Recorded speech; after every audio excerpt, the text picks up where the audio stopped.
खबर सामने आई है कि भारत के द्वारा पहली बार किसी एक महीने के अंदर मतलब विद इन जस्ट 1 मंथ हमने यहाँ पर जो मोबाइल फोन का एक्सपोर्ट है वो $1 बिलियन किया है। यूजुअली क्या होता था कि एक महीने के अंदर मैक्सिमम $700 मिलियन के आसपास ही में एक्सपोर्ट कर पाते थे, लेकिन यहाँ पर आप खबर देख सकते हैं in first phone India touched $1 billion in September. तो ये जो सितंबर का महीना गया है अभी पिछला, उसके अंदर $1 बिलियन का हमने एक्सपोर्ट किया। अब ये इंपॉर्टेंट क्यों हो जाता है आपके एग्जाम पर्सपेक्टिव से? यहाँ पर जरूरी है कि ये क्यों हुआ, यहाँ पर पीएलआई स्कीम का क्या रोल था, वो सारी चीजें आगे फ्यूचर में क्या ग्रोथ है, एम है, वो सब कुछ हम जानेंगे डिटेल से। चलिए आगे बढ़ते हैं। पहले यहाँ पर देखते हैं एग्जैक्टली अभी हो क्या रहा है। देखिए जैसा कि मैंने आपको बताया, किसी एक महीने के अंदर मतलब ये जो सितंबर का महीना गया, यहाँ पर $1 बिलियन का मार्क टच हुआ है। जो मोबाइल का मैन्युफैक्चरिंग भारत में होता है उसको जो हम एक्सपोर्ट करते हैं, तो लगभग क्योंकि $1 इक्वल्स टू 82 रुपीज के आसपास चल रहा है, तो ये 8200 करोड़ के आसपास का जो मोबाइल है वो हमने एक्सपोर्ट किया है। और यहाँ पर जाहिर सी बात है जो एक इंपॉर्टेंट रोल है वो है आपका पीएलआई स्कीम, जो सरकार प्रोडक्शन लिंक इंसेंटिव स्कीम लाई थी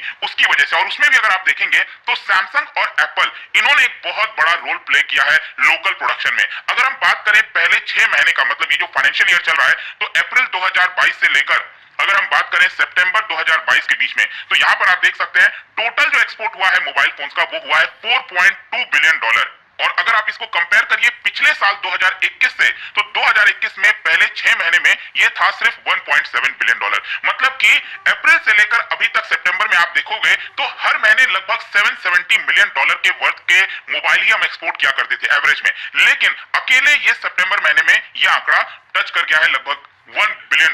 और ये अगर आप कंपेयर करो पिछले साल सितंबर 2021 में जो एक्सपोर्ट होता था और इस साल सितंबर 2022 में जो एक्सपोर्ट हुआ है, यहाँ पर 200% का इंक्रीज आपको देखने को मिलेगा, 200%। और यहाँ पर कहीं ना कहीं जो एक्सपर्ट्स हैं, जो मार्केट के जानकार हैं, उनका मानना है कि हम कॉम्पिटिटिवनेस पर फोकस कर रहे हैं। जाहिर सी बात है जिस देश में जितना सस्ता मोबाइल बनेगा उसकी डिमांड उतनी ज्यादा होगी, तो यहाँ पर सस्ता किया जा रहा है मोबाइल को, लॉजिस्टिक पर ध्यान दिया जा रहा है। रिसेंटली आपने देखा होगा सरकार ने, प्राइम मिनिस्टर मोदी ने नेशनल लॉजिस्टिक पॉलिसी लेकर आए ताकि यहाँ पर जो भी ट्रांसपोर्टेशन होता है गुड्स का कम दाम पर जल्द से जल्द पहुंच सके।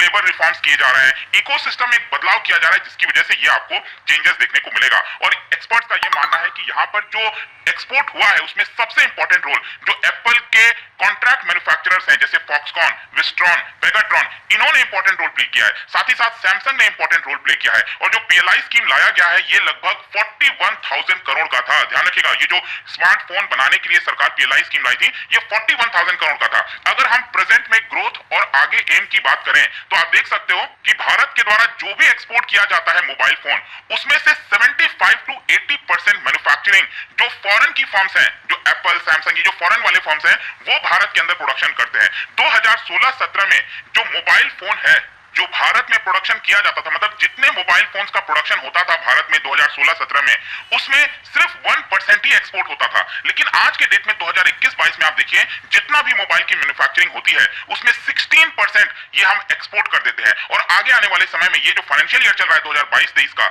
इसमें टोटल 21% हम एक्सपोर्ट कर देंगे।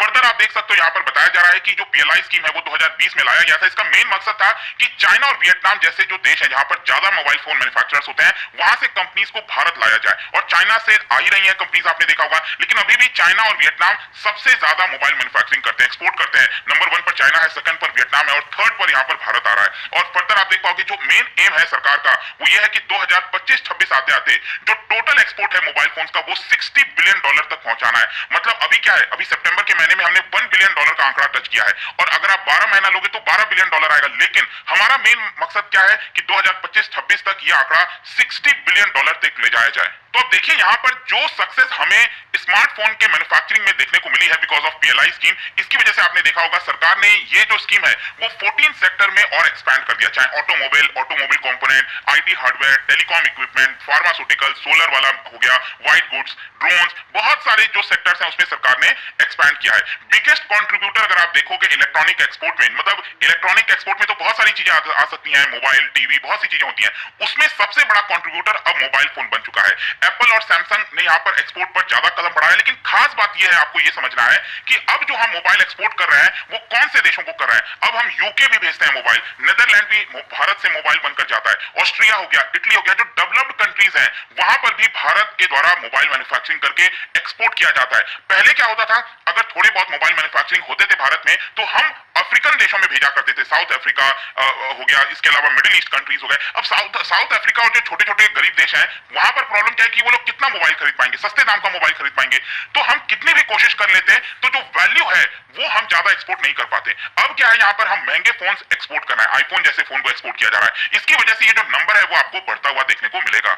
इनफैक्ट टोटल अगर आप इलेक्ट्रॉनिक गुड्स का भी एक्सपोर्ट देखोगे तो यहाँ पर 54% इंक्रीज हुआ है जो इलेक्ट्रॉनिक गुड्स हैं, और टोटल $10 बिलियन अब हम यहाँ पर इलेक्ट्रॉनिक गुड्स एक्सपोर्ट कर रहे हैं, जिसमें अकेले $4.5 बिलियन मोबाइल फोन का एक्सपोर्ट है। तो ये भी आप सबको याद रखना चाहिए। इसके अलावा एक और इंटरेस्टिंग चीज हम सबको ध्यान रखना है, वो है इकोनॉमीज ऑफ स्केल। जो एक्सपर्ट्स है उनका यह मानना है कि पीएलआई स्कीम इसलिए सक्सेस हो रहा है इस समय क्योंकि यहाँ पर बल्क में बड़ी मात्रा में मोबाइल फोन को मैन्युफैक्चर किया जा रहा है। जैसे कि अभी रिसेंटली मुझे याद है कि जो नितिन गडकरी जी हैं वो कहीं पर भाषण दे रहे थे, और हाँ, मर्सिडीज की जो गाड़ी है वो लॉन्च हो रही थी। तो नितिन गडकरी जी ने यहाँ पर ये कहा, मर्सिडीज के जो एग्जीक्यूटिव है, कि देखिए आप ये बना तो रहे हो, भारत में लॉन्च कर रहे हैं इलेक्ट्रिक कार, लेकिन मैं चाहता हूं कि आप इसकी प्रोडक्शन का जो स्केल है वो बढ़ाएं, ताकि जो कॉस्ट है, जो 1-1 करोड़ की गाड़ियां आती हैं मर्सिडीज की, उसकी कॉस्ट कम हो, और आप भारत में, क्योंकि लोग उतना नहीं ले पाएंगे उसको। तो नितिन गडकरी जी भी इसी को कह रहे थे, दैट इज जब हम बड़े स्तर पर प्रोडक्शन करते हैं तो ऑटोमेटिकली जो कॉस्ट है उसका वो कम आ जाता है और लोगों को हम अच्छे दाम पर बेच सकते हैं। तो मोबाइल फोन के साथ भी आपको यही चीज देखने को मिलेगा। जैसे आईफोन 14 जैसे ही लॉन्च हुआ, उसकी भी मैन्युफैक्चरिंग भारत में स्टार्ट हो गई, और ऑब्वियस सी बात है इसकी वजह से आगे आने वाले समय में और ज्यादा हम कंट्रीब्यूट करने वाले हैं एक्सपोर्ट के अंदर, इससे और ज्यादा स्पीड आने वाली है। और जिस प्रकार का माहौल है पूरे विश्व के अंदर, जिस तरह के रिसेशन की बात हो रही है, इस समय में भारत काफी हद तक दुनिया को सपोर्ट कर सकता है, ग्लोबल इकोनॉमी में कंट्रीब्यूट कर सकता है। कंक्लूजन क्या निकलता है? देखिए, कंक्लूजन ये है कि एप्पल हो, सैमसंग हो, जितने भी, वो भारत की तरफ देख रहे हैं। यहाँ पर जैसे ही लॉन्च हुआ था आईफोन 14, 10 डेज के अंदर ही एप्पल ने अनाउंस कर दिया कि उसकी मैन्युफैक्चरिंग भारत में की जा रही है। मतलब वो अपना बेस चाइना से शिफ्ट कर रहे हैं। सरकार का एम है कि यहाँ पर जो पीएलआई स्कीम है उसके माध्यम से भारत में अकेले 10.5 लाख करोड़ की मैन्युफैक्चरिंग की जाए, जिसमें 6.5 लाख करोड़ के जो फोन है वो हम एक्सपोर्ट करेंगे, और इसकी वजह से अगले 5 साल के अंदर 8 लाख से ज्यादा डायरेक्ट एंड इनडायरेक्ट नौकरियां लोगों को दी जाएंगी। तो ये पूरा वीडियो था दोस्तों, इसका महत्व क्या है, क्यों इंपॉर्टेंट था, सब कुछ मैंने आपको इसके